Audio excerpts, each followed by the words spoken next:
تو میں نے ہاتھ کھڑا کیا، میں نے کہا جی میں گاؤں یہ گانا میں گاؤں، اور میں نے گایا. کیسے گایا؟ دیر نہ ہو جائے کہیں دیر نہ ہو جائے، دیر نہ ہو جائے کہیں دیر نہ ہو جائے، رستہ روکا کبھی کالی گھٹا نے، ڈاکہ ڈال کبھی بیرن ہوا نے، بجلی چمک کے لگی آنکھیں دکھانے، بدلے ہے کیسے کیسے تیور فضا نے، او سارے وعدے ارادے، برسات آ کے ہو جاتی ہے، میں دیر کرتا نہیں، دیر ہو جاتی ہے، دیر نہ ہو جائے کہیں دیر نہ ہو جائے. آپ کسی بڑے ایکٹر کا نام لیں، سلمان خان کون ہے؟ دلیپ کمار، یوسف خان کون تھا؟ سر شاہ رخ کون ہے؟ عامر خان کون ہے؟ دیکھیں نا سر، آپ بھائی آپ ٹیلنٹ سے ٹیلنٹ کا مقابلہ کرو نا. آپ دشمنی کس بات کی کرتے مسلمانوں کے خلاف؟ مفتی صاحب چائے بیچنے والے تھے، ٹھیک ہے، آپ نے محنت کی ہوگی، کوئی کچھ کیا ہوگا تو آپ اس مقام پہ پہنچے، لیکن آپ اتنے چھوٹے تو نہ بنے نا. آپ کو پتہ ہے یہ انڈیا کا جو جھنڈا ہے جسے ترنگا کہتے ہیں، یہ کس نے بنایا تھا؟ ایک حیدرآباد کی عورت تھی، یہ اس کا ڈیزائن ہے، مولانا ابوالکلام آزاد. یہ ان کا ایٹم بم بنانے والا کون ہے؟ مسلمان ہے. سر سید احمد خان کون تھا؟ علی گڑھ یونیورسٹی جیسے یونیورسٹی آج تک انڈیا میں بن ہی نہیں سکی. اس کا جو معیار ہے اور جو معیار تھا وہ معیار اب تک بھی ویسا ہے، اور ویسا معیار نہ کسی سے بن سکا ہے، نہ بنا سکے اور نہ بنے گا. اگلے دن ایک ٹی وی پہ میں پوسٹ کارڈ سن رہا تھا، وہ ایک صاحب بتا رہے تھے کہ جی اس نے ایک پاکستانی رقاصہ اور اداکارہ تھی ماروی، ان کو قتل کروایا. یہ داؤد ابراہیم. اور بھائی یار تمہیں کچھ پتا ہو وہ بات تو وہ کیا کرو نا جس کی کوئی تمہارے پاس تصدیق بھی ہو. تمہیں پتا ہے داؤد ابراہیم یہاں ہے نہیں، آپ ان کو تو یہ تو نہیں پتا نا کہ لاہور میں ایک ایسا آدمی بھی رہتا ہے جو داؤد کا قریب ترین دوست تھا. اب وہ تو چھوڑ دی نا انہوں نے. اس نے پاکستان کی وہ اتنی عزت کرتا تھا، پاکستان کے لوگوں کی مدد کرتا تھا، غریب لوگوں کی مدد کرتا تھا. پاکستان میں اس نے مکھی نہیں ماری، اور وہ کہہ رہا ہے جی اس نے ماروی کو کراچی میں قتل کر.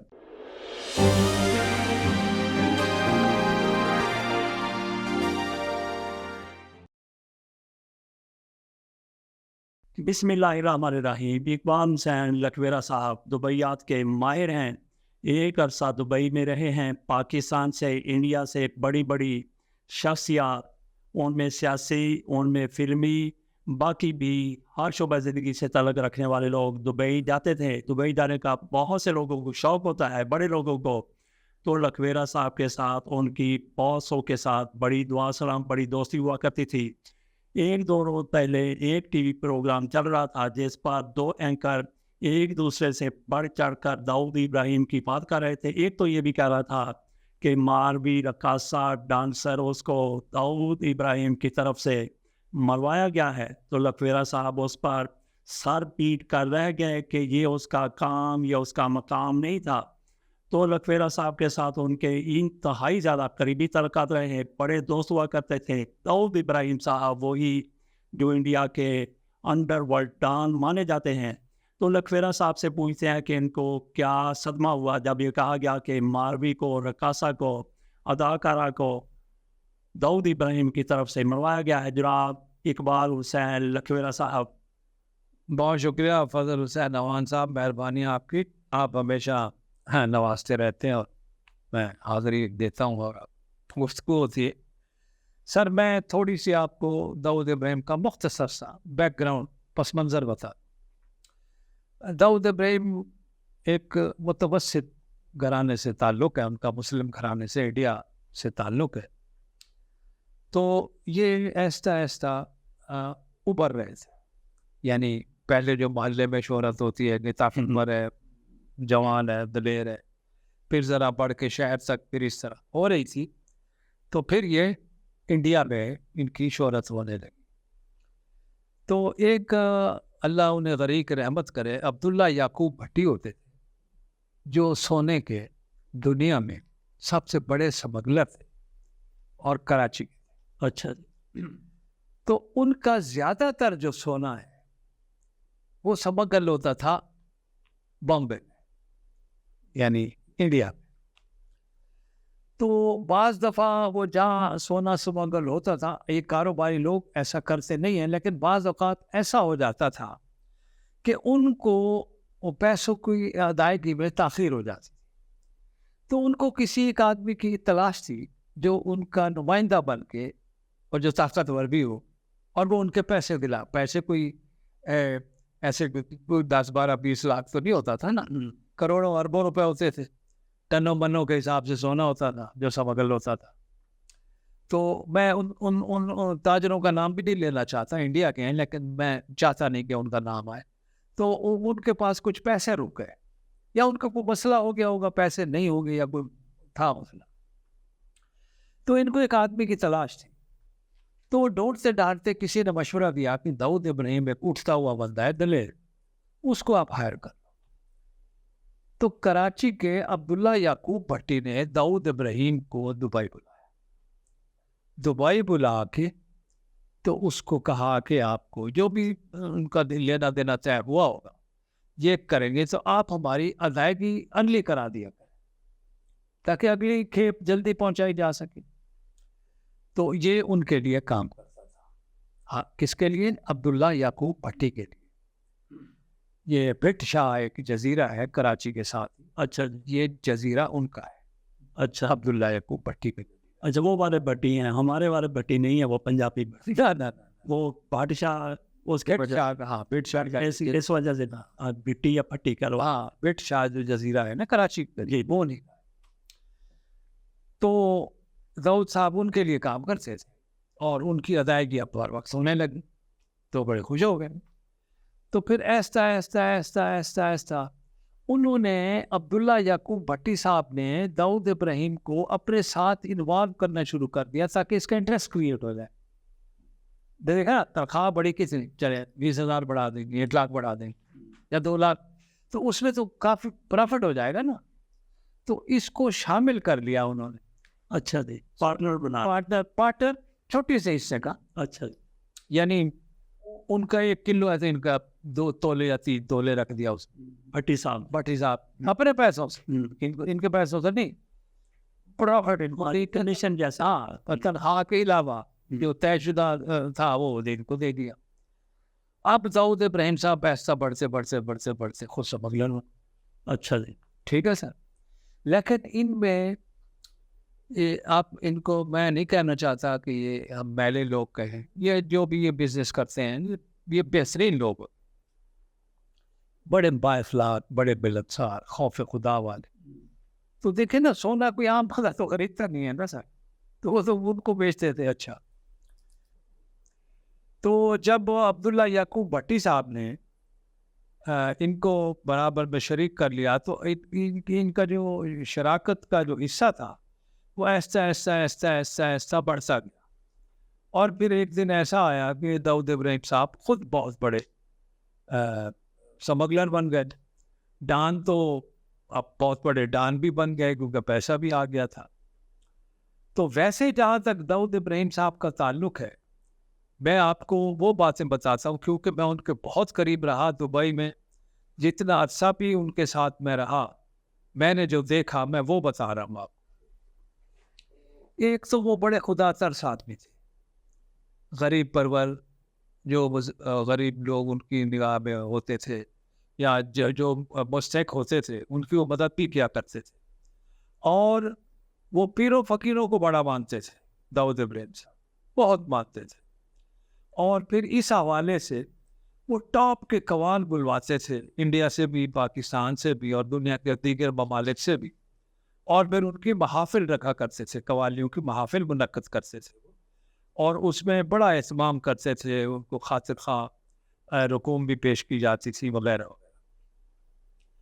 تو داؤد ابراہیم صاحب کا جب ڈنکا بجنے لگا اور یہ ان کو بڑی شہرت حاصل ہو گئی اور یہ ایک ڈان مشہور ہو گئے، تو ظاہر ہے دبئی ایک ایسی جگہ ہے کہ دبئی کے حکمرانوں کا یہ کمال ہے کہ انہوں نے ایسا سسٹم رکھا ہوا ہے کہ آپ کوئی بھی ہیں، آپ جو بھی تھے اپنے ملک میں، جو بھی کرتے تھے یا جو کرتے تھے یا کر رہے، اس سے ان کو کوئی سروکار نہیں۔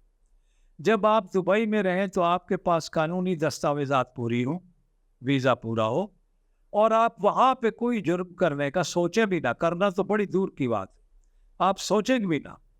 اور پھر ان کی پولیس بھی اتنی ایکٹیو ہے کہ دبئی میں ایک بات مشہور ہے کہ آپ جرم کرو نہیں، جرم کا سوچو، دبئی پولیس فوراً آ جائے۔ تو اس طرح کا انہوں نے انتظام رکھا ہوا ہے۔ اب جو بفور سکینڈل تھا ایک بندوقوں کا انڈیا کا، اس کے ونچڈا تھے ایک بہت بڑے، اس میں ملوث تھے، وہ دبئی میں رہے۔ داؤد ابراہیم صاحب ابھی تک بھی دبئی میں رہتے ہیں، اور بھی بے شمار، یہ 100 سے زیادہ ملکوں کے لوگ دبئی میں مقیم ہیں۔ لیکن دبئی میں اگر آپ دیکھیں گے تو جرائم کی شرح نہ ہونے کے برابر ہوتے ہوں گے، معمولی چھوٹے موٹے، بڑا جرم کوئی نہیں ہوتا۔ تو یہ ان کی دبئی کے حکمرانوں کا کمال ہے کہ انہوں نے وہاں امن قائم کیا ہوا ہے اور قانون کی بالادستی ہے۔ تو داؤد ابراہیم صاحب بھی وہاں اسی طرح رہتے تھے۔ تو اچھا، ایک اور چھوٹا سا واقعہ بھی آپ کو میں بتا دوں۔ ایک دفعہ داؤد ابراہیم صاحب کا مجھے ٹیلی فون آیا کہ آپ میرے گھر آ سکتے ہیں۔ تو اب تو ان کا گھر کہیں اور ہے، جب پہلے جہاں گھر تھا میں اس گھر کی بات کر رہا ہوں، تو داؤد ابراہیم صاحب کا ٹیلی فون آیا کہ ذرا میرے گھر آ جاؤ۔ میں چلا گیا، میں گیا تو وہاں پہ ایک اور صاحب بڑے ویل ڈریس، سوٹ کیے، وہ ٹائی لائی پہن کے بیٹھے تھے۔ تو انہوں نے میرا تعارف کرایا کہ یہ انڈیا سے انسپیکٹر جنرل پولیس۔ تو میں نے خیر ان سے مسافہ کیا۔ تو اب میں کیسے پوچھ سکتا تھا؟ داؤد صاحب کو سمگلر، ڈان، اور ان کے پاس آئی جی پولیس کا بیٹا ہے۔ تو کوئی تھوڑی دیر کے بعد میں نے کہا جو مجھے کہنا ہے داؤد بھائی کہہ دیں، تو میں پھر مجھے کوئی کام ہے تو میں کام پہ چلا جاؤں اپنا کام۔ تو داؤد صاحب اٹھ کے باہر آئے، کہنے لگے یار یہ میرے وارنٹ گرفتاری لے کے آیا تھا انسپیکٹر جنرل پولیس، اور اب یہ میرا مہمان ہے، اور آپ کو پتہ ہے نا کہ پھر جو کچھ ظاہر ہے اس سے کیا ہوگا، وہ پکڑنے آیا تھا، اور رات کو انہی کے ساتھ ہوٹل میں مینوشی ہو رہی تھی۔ اچھا، داؤد ابراہیم صاحب کی ایک اور بات بھی بتا دوں۔ داؤد ابراہیم آپ کو دنیا بھر کی مینوشی کروا دیں گے، خود وہ نہیں پیتا، خود اس نے کبھی نہیں پی، نہ پینا پسند کرتا۔ تو میں نے پوچھا یہ کون ہے؟ تو کہنے لگا جی انسپیکٹر جنرل پولیس ہے انڈیا کے، یہ میری گرفتاری کے وارنٹ لائے تھے، تو مجھے ملنے آیا، تو رات کو ان کا کھانا کیا۔ تو ظاہر ہے کچھ اندر ان کے آپس میں کوئی بات ہوئی ہوگی، اس کا تو مجھے نہ انہوں نے بتایا نہ میں نے پوچھنا مناسب سمجھا۔ بہرحال وہ پکڑنے آئے تھے، توبہ طائف لے کے چلے گئے، پکڑ نہیں سکے وہ، آئے پکڑ۔ آپ سے کیسے دوستی ہوئی ہے؟ اچھا، داؤد ابراہیم، اب مجھے میں وہ نام بھی نہیں لوں گا جن کی وجہ سے ہوئی۔ داؤد ابراہیم کے ایک بڑے قریبی دوست ہیں، اب بھی ہیں، تو ان سے میری بڑی گہری دوستی تھی۔ یہ بتا دیتا ہوں کہ ان کا تعلق کراچی سے ہے۔ تو ایک دن میں گیا ان کے گھر، جو عادت تھی میری، روز میں جایا کرتا تھا۔ تو ایک صاحب نئے بیٹھے تھے جنہیں میں نہیں جانتا تھا، تو وہ چھپاتے ہیں نا، بتاتے نہیں ہیں۔ میں نے اب پوچھنا بھی مناسب نہیں سمجھا کہ وہ تعارف ہی نہیں کرا رہے میرا، تو میں کیوں پوچھوں۔ وہ ایسی شخصیت تھی کہ ان کے پاس بھی انہی کے طرز کا کوئی آدمی آ سکتا تھا۔ تو میں نے بیٹھا رہا، تو تھوڑی دیر کے بعد انہیں خود احساس ہوا، تو انہوں نے مجھے خود بتایا کہ یہ داؤد ابراہیم بھائی ہیں، یہ دبئی سے ہیں۔ میں نے کہا اچھا، ان کا تو بڑا شہرت ہے، ان کے تو بڑا نام ہے، دبئی میں بھی بڑا نام ہے، انڈیا میں بھی بڑا نام ہے۔ کہتے ہیں ہاں یہ وہی۔ تو پھر داؤد صاحب سے یہاں سے میرا ان سے تعلق پیدا ہوا۔ پھر پہلے انہی کے گھر میں ملاقات ہوتی رہی، پھر وہاں آپ کو پتہ ہے سینکڑوں ہوٹل ہیں دبئی میں، اور ہر ہوٹل میں 4-5 کلبس ہوتے ہیں، نائٹ کلبس۔ تو وہاں بھی اکثر داؤد صاحب کے ساتھ میں جایا کرتا تھا۔ یا کبھی اتفاقاً بھی کبھی وہ وہاں ہوتے تھے تو میں بھی پہنچ جاتا. شاہ کے بارے میں یہ کہنا کہ وہ ہدا سے ہدا گردی کرتے تھے, لوگوں سے پتارے بھی تھے, لیگس بھی کتنے نہیں, اتنی چھوٹی اور گھٹیا حرکت اس نے زندگی میں کبھی نہیں کی. کوئی بھتہ وہ نہیں لیتا تھا, کوئی یہ چھوٹے لوگوں کو تنگ نہیں کرتا تھا. وہ کہتے ہیں امیتابھ بچن کو اس نے تھپڑ ملا دیا. نہیں, وہ الگ بات ہے. وہ کیا بات؟ دیکھیں, امیتابھ ہو یا کوئی, انڈیا کی جو فلم انڈسٹری, اس کا ایک چھوٹا سا واقعہ سن لیں آپ. داؤد ابراہیم کے بھتیجے کی سالگرہ تھی, تو انہوں نے انڈیا سے سارے اداکاروں کو بلوایا, دعوت دی. اب انڈین گورنمنٹ کو جب پتہ چلا کہ یہ سارے وہاں داؤد ابراہیم کے اس میں جا رہے ہیں, تو انہوں نے کہا کہ ان کی ٹکٹیں کینسل کر دو, ان کی ریزرویشن کینسل کر دو, ان میں سے کسی اداکار کو نہیں جانا. اب بٹھن چکرورتی کو آپ جانتے ہوں گے. بٹھن چکرورتی داؤد صاحب کا بڑا چہیتا تھا. تو بٹھن چکرورتی نے ٹیلی فون کیا داؤد ابراہیم کہ سر ہماری تو ٹکٹیں ہی منسوخ ہو گئی, سیٹیں منسوخ ہو گئی, ہم کیسے آئیں؟ اب آپ نے صبح کہا ہے اب رات کو سالگرہ ہے. تو داؤد ابراہیم نے کہا ڈونٹ وری, آپ آئیں گے اور آپ سب شریک ہوں گے. داؤد صاحب نے دبئی میں بیٹھ کے لندن کی ایک چارٹرڈ کمپنی سے ایک جہاز کرائے پہ لیا, اس جہاز کو بھیجا کہ آپ جائیں بمبے ایئرپورٹ. وہ جہاز وہاں پہنچا, وہ ان کو لے کے ویزے ان کے پاس آلریڈی تھے. اب تو گورنمنٹ کچھ نہیں کر سکتی نا, جہاز چارٹرڈ ہے, ویزے ان کے پاس موجود ہے, قانونی جا رہے ہیں. تو یقین کریں پوری فلم انڈسٹری جو تھی وہ دبئی آ گئی سپیر کو, یعنی ابھی وہ سالگرہ تو رات کو تھی نا. اب ہوا یہ کہ داؤد صاحب کے ایک جو پاکستانی دوست, جن کی وجہ سے میری داؤد صاحب سے دوستی ہوئی, جن کا میں نام نہیں بتانا چاہ رہا, داؤد نے ان کو کہا یار دیکھو انڈیا کے تو ہم آرٹسٹ اور ڈانسر اور یہ اور وہ 50 بلاتے رہتے, پاکستان کی کوئی ایسی خوبصورت رقاصہ یا سنگر بتاؤ, یا 1 یا 2 یا 4 جتنے بھی ہیں, تو ان کو بلاؤ. اگر میں انڈیا سے بلاؤں پھر ان کے وہ روک لیں گے, ان کو آنے نہیں دیں گے. تو پاکستان سے کچھ اس میرے دوست ہیں جن کا میں نام نہیں لے رہا, گمنام, میں جب کہوں گمنام تو سمجھ جائے, تو گمنام نے وہ ٹیلی فون کیا کراچی سے بندہ لاہور آیا. لاہور سے جو شہرت کی حامل تھیں گائکہ مغنیہ یا رقاصہ ہیں, ان کو اس نے لیا, اور ویزے تو ان کے لیے لیفٹ ہینڈ جاب تھا. وہ فوری طور پہ وہ وزٹ ویزے نکل آئے, ٹرانزٹ ویزے نکل آئے, اور میں بھی داؤد صاحب اور وہ گمنام صاحب کے ساتھ میں بھی ایئرپورٹ گیا لینے کے لیے, لے کے آ گئے. اب وہاں ایک بڑا دلچسپ واقعہ ہوتا ہے جی, یہ سننے والا ہے. دبئی کا جو سب سے بڑا ہوٹل ہے اس وقت تھا, اب تو بہت ہے نا, وہ اس پہ نا, اس کا نام, اس ہوٹل کا نام ہے ہائٹ ریجنسی, انگلش میں ہے نا, height regency hotel, 5 star hotel ہے, بڑا لمبا چوڑا بلڈنگ ہے.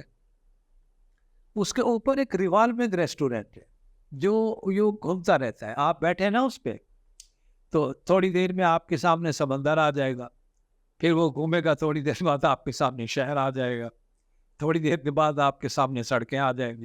تو وہ لوگ لطف اندوز ہوتے ہیں وہاں بیٹھ کے, کھانا کھا لیا, کتنی کچھ مشروبات پی لیے وغیرہ وغیرہ. تو حیات ریجنسی, اس کو عربی میں کیونکہ عرب ملک ہے وہ, تو ہائٹ کو انہوں نے حیات کر دیا. تو حیات ریجنسی ہوٹل میں وہ جناب طے ہوا. اب داؤد صاحب نے پاکستانی گلوکاراؤں اور رقاصوں سے درخواست کی کہ آپ انڈین فلم ہے ہنا, اس کا گیت ہے بڑا مشہور, دیر نہ ہو جائے کہیں دیر نہ ہو جائے, تو وہ فرمائش کر دی. اچھا, اس کا پہلا مکھڑا میرا ہے, یہ دیر نہ ہو جائے کہیں دیر نہ ہو جائے مکھڑا میرا ہے, باقی راج کپور صاحب نے وہیں لکھوایا انڈیا میں. تو وہ کہا, تو ان کو وہ گانا نہیں آتا تھا, تو انہوں نے کہا ہے یہ تو اتنا مشہور گیت ہے، یہ تو کمال کا گیت ہے، آپ کو نہیں ہوتا؟ اب جس قسم کی محفل ہوگی آپ خود سمجھ سکتے ہیں جیسی وہ مجلس ہوگی.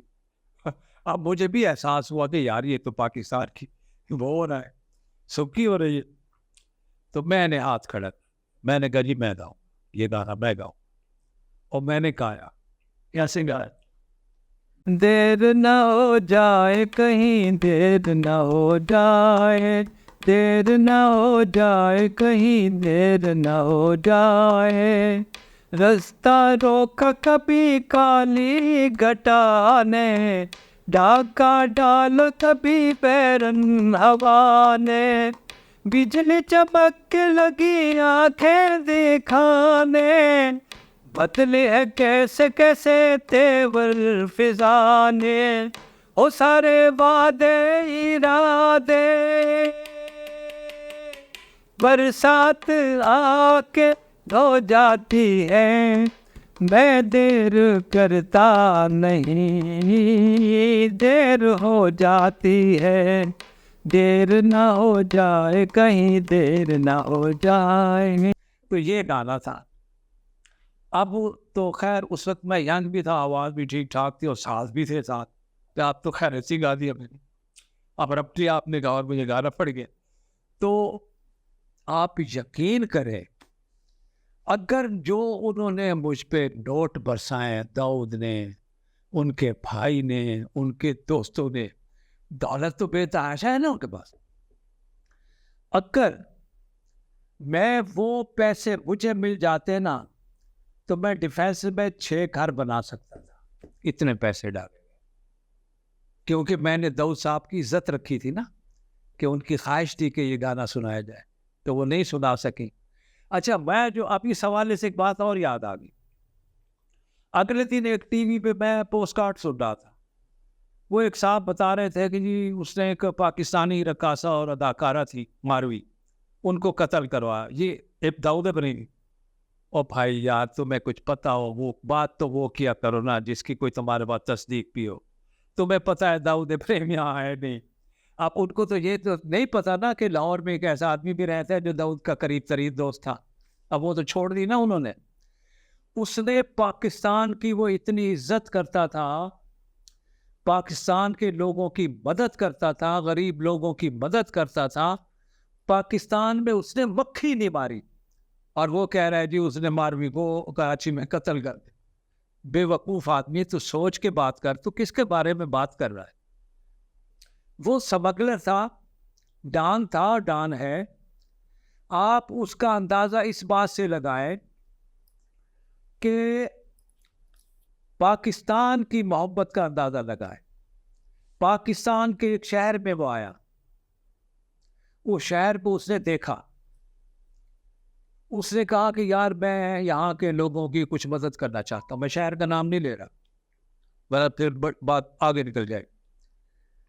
انہوں نے کہا کیسے مدد کی جائے؟ مستقل میں چاہتا ہوں، یہ وہ مدرسے ہیں کچھ اسلامی، کچھ ان کو یہ وہ. تو کسی نے مشورہ دیا ایک پلازا ہی کھڑا کر دیا. اس نے پلازا بنا دیا، جنگل، کوئی بلڈنگ ہی نہیں تھی وہاں. سر دیکھو اس کی نیت، کہتے ہیں نا النیت بالمراد، نیت مراد ہے. وہ پلازا اتنا مہنگا بکا، اتنا مہنگا بکا، اس نے اس میں سے ایک پیسہ نہیں لیا، ایک ٹیڈی سنگل پیسہ نہیں لیا اس نے.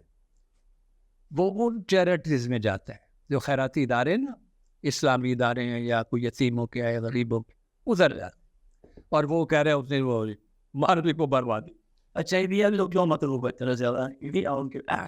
انڈیا اس لیے مطلوب ہے کہ دیکھیں انڈیا میں مسلمانوں کے بارے میں بغض تو ہے نا، تو یہ وہ بغض اس کا بدلہ لیا کرتا تھا. کہیں انہوں نے کہیں ظلم کیا کسی سیاسی پارٹی نے یا کسی، اب وہ کیا بال ٹھاکرے، اب بال ٹھاکرے کیا تھا؟ وہ یہی تھا نا، اس کی سیاست ہی کچھ نہیں تھی.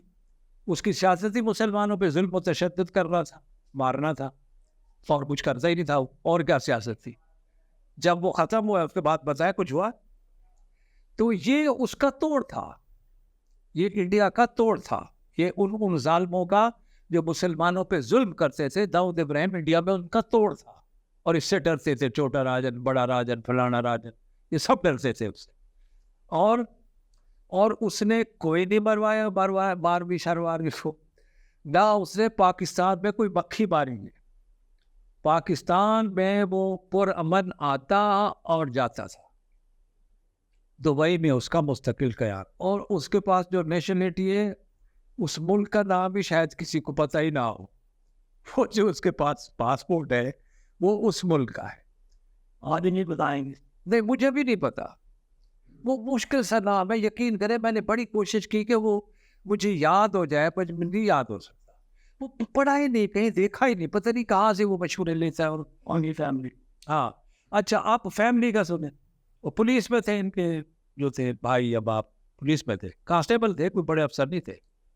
وہاں سے ان کا آغاز ہوتا ہے. آپ جو کوئی ظلم دیکھتا تھا نا, ایک ہوتا ہے نا بچہ چھوٹا سا, آپ دیکھتے ہیں کہ میرے ہم قوم پہ یا مذہب پہ مظالم ہو رہا ہے, تو وہ دیکھتا رہتا ہے, تو اس کے ان کے ذہن میں پروان چڑھتا رہا. تو وہ پروان چڑھتے چڑھتے یہ بابے کا ڈان بن گئے. اب آپ ایک داؤد ابراہیم کی اہمیت کا اندازہ انڈیا میں اس بات سے لگا سکتے ہیں, ہر گھر میں اس کا تذکرہ ہوتا ہے. وزیر اعظم مودی کو کوئی جانتا ہو یا نہ جانتا ہو, ٹھیک ہے, داؤد ابراہیم کو ہر آدمی جانتا ہے, انڈیا ہر آدمی جانتا ہے. آپ ان داؤد ابراہیم کی طاقت کا اندازہ لگائیں کہ اس کی جو پراپرٹیز تھیں انڈیا میں, بامبے میں, جہاں جہاں بھی تھی, کروڑوں روپے کے اشتہارات دیے گئے کہ وہ نیلامی ہے, بڑے سستے پیسوں پہ بیچیں گے اور لوگ آ کے خریدیں. ایک آدمی نہیں آیا وہ پراپرٹی لینے کے لیے, ایک بندہ نہیں آیا. ان کو پتا تھا کہ اگر ہم نے یہ پراپرٹی لی تو وہ ہمارا بازار ہی بنے گا, گھر نہیں بن سکتا. وہاں نہیں آیا. یہ 3 دفعہ ہوا ہے, ایک دفعہ نہیں ہوا ہے, 3 دفعہ. دیکھیں اب انڈیا کی فلم انڈسٹری کو کس نے ڈومینیٹ کیا؟ مسلمانوں نے. آپ کسی بڑے ایکٹر کا نام لیں, سلمان خان کون ہے؟ دلیپ کمار یوسف خان کون تھا؟ سر شاہ رخ کون ہے؟ عامر خان کون ہے؟ دیکھیں نا سر. اب بھائی آپ ٹیلنٹ سے ٹیلنٹ کا مقابلہ کرو نا. آپ دشمنی کس بات کی کرتے مسلمانوں کے خلاف؟ مودی صاحب چائے بیچنے والے تھے, ٹھیک ہے, آپ نے محنت کی ہوگی, کوئی کچھ کیا ہوگا تو آپ اس مقام پہ پہنچے, لیکن آپ اتنے چھوٹے تو نہ بنے نا. اچھا, آپ اس کی شرافت کا اندازہ اس سے لگائے کہ اس کی بیوی کا نام کہیں نہیں پڑھا ہوگا, اس کے بچوں کا نام کہیں نہیں پڑھا ہوگا. اس کا ایک بھائی تھا صابر, یا وہ پتہ نہیں اب زندہ ہے یا نہیں. دوسرا بھائی تھا وہ دبئی میں اس کے ساتھ ہوتا تھا. تو بات یہ ہے کہ اس پہ ایسے الزام ڈال دینا کہ ایک اس نے پاکستانی رقاصہ اداکارہ کا قتل کرا. یار خدا کا خوف کرو, اس نے کبھی مکھی نہیں ماری, اس نے کبھی کچھ نہیں کیا. آپ اس پہ اتنا بڑا الزام لگا رہے ہو. اور وہ ان کی مدد کرتا تھا, وہ غریب لوگوں کی اور ان لوگوں کی مدد کرتا تھا جو مستحق ہوتے تھے. اور یہ کہہ رہے ہیں کہ رقاصہ کو 12ویں کو کراچی میں قتل کروا دیا. وہ کیوں کروا دیا؟ وہ پاگل تھا. وہ انڈیا میں اس نے کسی کا نہیں ایسا کیا, تو پاکستان میں کیوں کرے گا؟ پاکستان میں تو کرتا ہی نہیں تھا.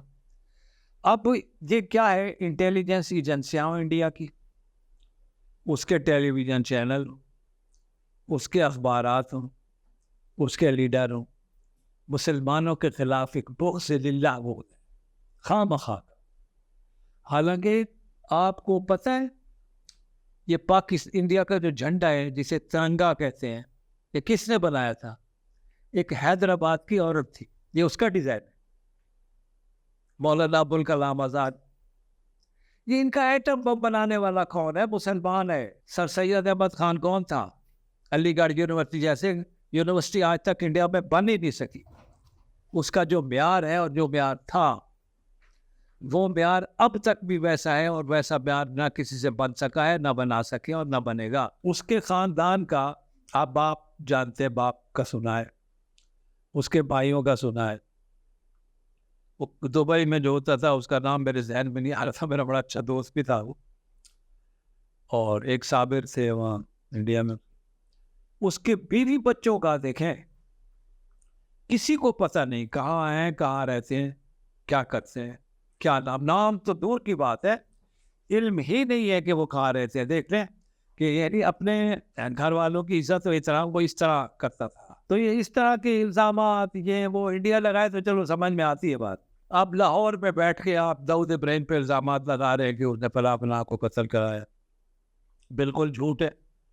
کبھی اس نے ایسا نہ سوچا ہے, نہ اس نے کیا ہے, نہ اس نے کرایا ہے. وہ مدد ضرور کرتا تھا غریبوں کی بلا تخصیص کہ آپ پاکستانی ہیں, آپ انڈین ہیں, آپ کہاں کے رہنے والے ہیں. جب اس کو علم میں آ جائے کہ آپ کو مستحق ہیں اور آپ کی مدد ہونی چاہیے تو مدد کرتا. ہاؤس ہولڈ نیم ہے انڈیا میں داؤد ابراہیم.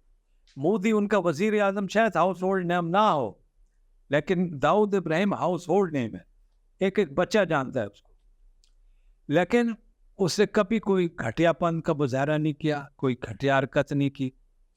دیکھیں وہ سبق لیں, یہ تو حکومت جانے اور وہ جانے, لیکن یہ جو اس طرح کے دوسری جو چھوٹی چھوٹی باتیں ہیں یہ اس نے کبھی نہیں کی. اچھا اگر وہ ہم میں آ کے بیٹھ جائے نا تو اس کی شخصیت اتنی متاثر کرنے والی ہے ہی نہیں کہ آپ سمجھیں گے کہ یہ داؤد ابراہیم. چھوٹا سا قد ہے, اچھا مختصر خوان ہے, اور نرمی سے باتیں کرے گا, پتہ ہی نہیں چلتا کہ یہ داؤد ابراہیم ہے. لیکن جب اس کا نام پتہ ہے کہ یہ داؤد ابراہیم ہے تو آپ پہ دہشت طاری ہو جائے کہ یہ داؤد ابراہیم. تو ٹھیک ہے اپنے مخالفوں کو اس نے مروایا ہوگا کیونکہ وہ بھی کوشش کرتے تھے نا ان کو مروانے کی, تو پھر یہ تو مقابلہ تھا. لیکن کچھ ان کے بندے مر گئے, کچھ ان کے بندے مر گئے. لیکن پاکستان کے بارے میں وہ اچھے خیالات رکھتا تھا. مسلمانوں کے بارے میں, انڈیا کے اور پاکستان کے اور دنیا کے کسی ملک سے وہ اچھے خیالات رکھتا تھا. قوالی کی محفلیں کراتا تھا, وہ پیروں فقیروں کا بڑا مانگتا تھا, بازاروں پہ حاضری دیتا تھا, اور کراچی میں عبداللہ شاہ غازی کے بازار پہ چڑھاوے چڑھاتا تھا. تو اس طرح اب اس کی جو خوبیاں ہیں, جو اس کی اچھی باتیں ہیں وہ کریں آپ. ہمیں ان باتوں سے کیا لینا دینا. اپنی پوسٹ کارڈ کو اہمیت کو بڑھانے کے لیے آپ نے ایک بڑا نام لے کے ایک جھوٹ داغ دیا, اور اچھا انہوں نے تو سوچا ہوگا نا کہ کہاں داؤد ابراہیم, ہمیں کہاں اس کو پتہ چلے گا. ہاں اس کو یہ نہیں پتا کہ اس کا ایک قریب ترین دوست لاہور میں بھی رہتا ہے جو اس کے بارے میں ایک ایک بات اچھی طرح جانتا ہے. تو سر وہ کمال کا آدمی ہے اور وہ کمال کا آدمی رہے گا. اس کی جو خوبیاں میں ان کے پیش نظر رکھ کے یہ بات